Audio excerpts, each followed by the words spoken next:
you guys know Steve Evans, MoonPie, aka MoonPie. He had an issue with his motor the other day on the Ghost upper head adapter pin kit. Talk about what happened, and then you followed up and found another guy and showed him what it was, and his was loose, right? Yes, yesterday, as a matter of fact. Yeah, this is the pin that holds your trolling motor onto your bracket. Gotcha. It's a 1/2 inch diameter by, I believe, 6 inches long, and it basically has two little keeper keys. Here, this pin is grooved. Gotcha. And has these two little keeper keys. I see. Well, if one of those keys pops off, which is you can pop one off in just a second, it'll back out either way.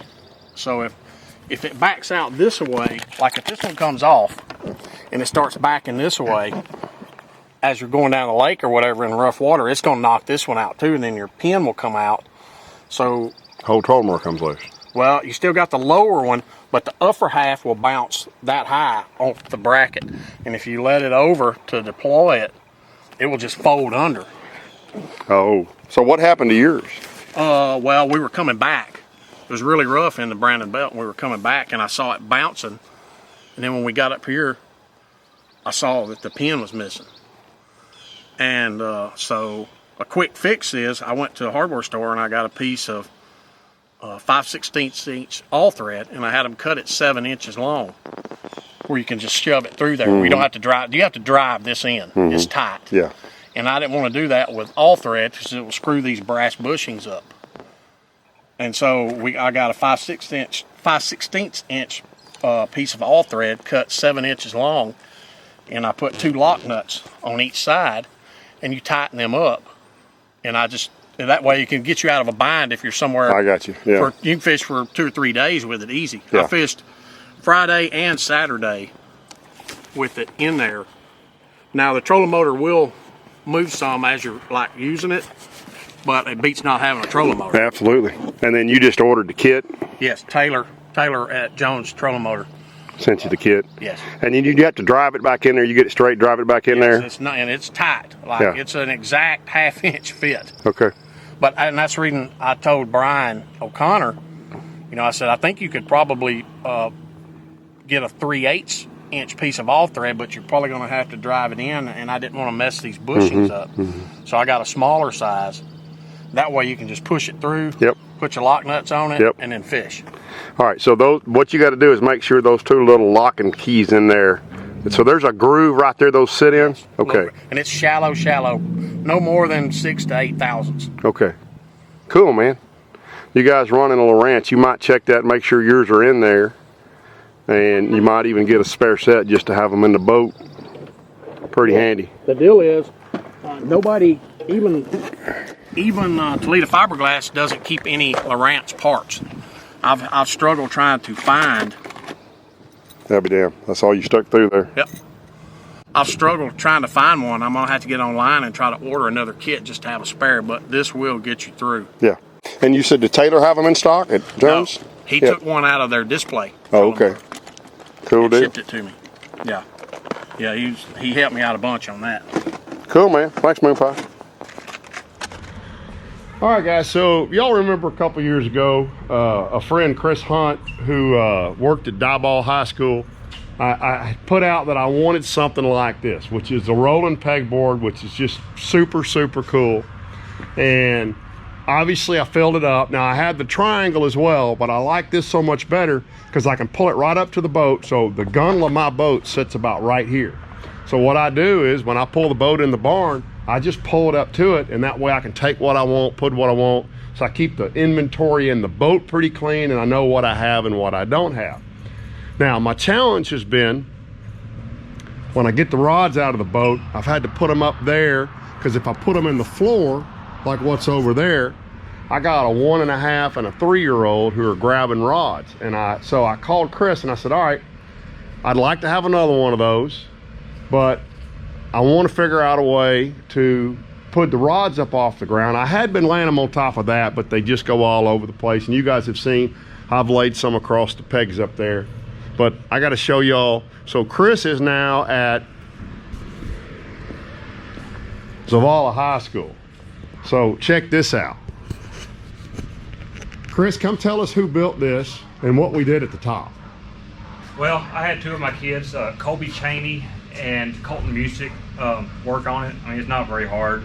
It didn't take long to put together. But on top, I just put some metal cut out that we cut out on our plasma so he can lay his rods up there, and hopefully it'll work out well for him. And that is unbelievably cool. So ballpark, Chris, what do we spend on just metal and what we got here? So we spent $25 on pegboard. Yeah, it's really not much. Metal total is about $100. So not bad at all. Not bad at all. So and you can probably do that a little bit cheaper, but the casters, they're almost $10 a piece. That's $40 so for casters. so great point. So roll it. So we put casters just like on the other one, because we want to move it around, and then we lock them. Now, I wanted the locks on them because I'm always afraid one of the boys will bump them and bang into the gel coal on the boat. But you lock them, you're not moving them. It's surprisingly light right now, but of course, once you get a bunch of bait on it, you can pick it up pretty easy right now. But once you get bait on it, it gets really, really heavy. So I got me a new rolling pegboard, and I'm really excited. And by the way, it is Zavala Eagles worldwide headquarters, home of Ken Smith Fishing. Thank you, Chris. Thank you. Very, very cool. Very cool. Well, good morning, good afternoon, and good night for Lake Athens. So I got my buddy Gary Frazier. We came over here today, and I probably should have disclosed to him more my intent before he committed to come with me. But I told you guys I'm going to get better live scoping, because I want to be a competitive tournament fisherman again. So we came over here today with the intent of live scoping some fish up. We got here about 9 and it's 2 o'clock now, so that's a solid 5 hours. And we never had a bite. I had 3 or 4 or 5 fish follow an A-rig, but never had a bite. And I told Gary, I said, you know, many years ago, I owned a lot on Lake Cherokee, and I was not a jig fisherman. It was before my club fishing days even. And I told myself I'm going to become a better jig fisherman. So for 3 or 4 or 5 weekends in a row, I went out on Lake Cherokee with nothing but a jig. A couple, 2 or 3 poles and a sack full of jigs, until I got very confident that I could catch them on a jig. So I'm going to do my best to do the same thing here. I can tell you, it's absolutely no fun to come out and spend the day on the water. I don't know that we could have caught them anyway. It's kind of post frontal, but you got to do it to get better. You got to get confidence in it. Hold on a second. You know, you got to do it to get confidence in it, and the only way to learn is to do it, whether you catch them or not. And I don't know that I learned much of anything today, but I got more experience doing it. I'm frustrated. I thought I could come over here and catch them. I had a friend come over here the other day and catch them pretty good, but we're severe post frontal. As far as the lake report goes, water's in the low 50s. It's flowing out of the pipe on the dam, so it is absolutely slap plumb full. Lake's beautiful, water's beautiful. There's lots and lots of deep coontail, a little bit of deep hydrilla, mostly coontail from what we saw, other than that one big patch of grass down by the dam. And we didn't catch them. But I got some other stuff to show you guys. I thought I would throw up my friends at Zavala, Texas just made for me. So that's pretty cool. I appreciate them guys doing that for me.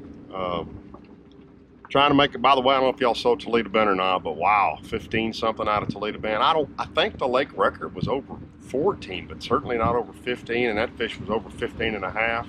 You didn't see that. A Louisiana guy broke the lake record at Toledo this past week.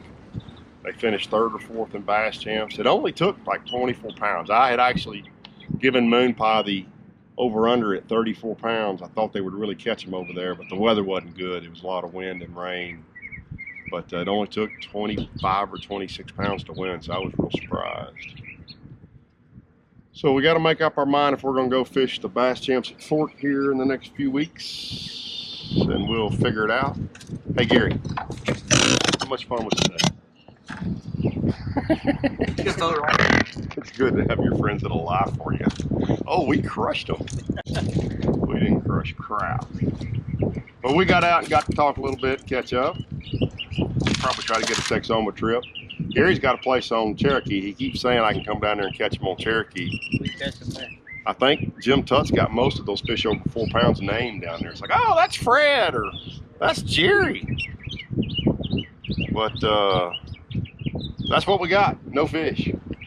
Anyway, thanks for tuning in, guys. We'll have hopefully some fishing up next week. I think I'm gonna go to Fork next weekend if the weather holds out, and even if I'm not practicing, just go fishing. I got a buddy over there that says he can help me a little bit with some live scoping, and at this point, I need help. So I'm gonna go over there and see if we can figure it out. So thanks for tuning in, guys.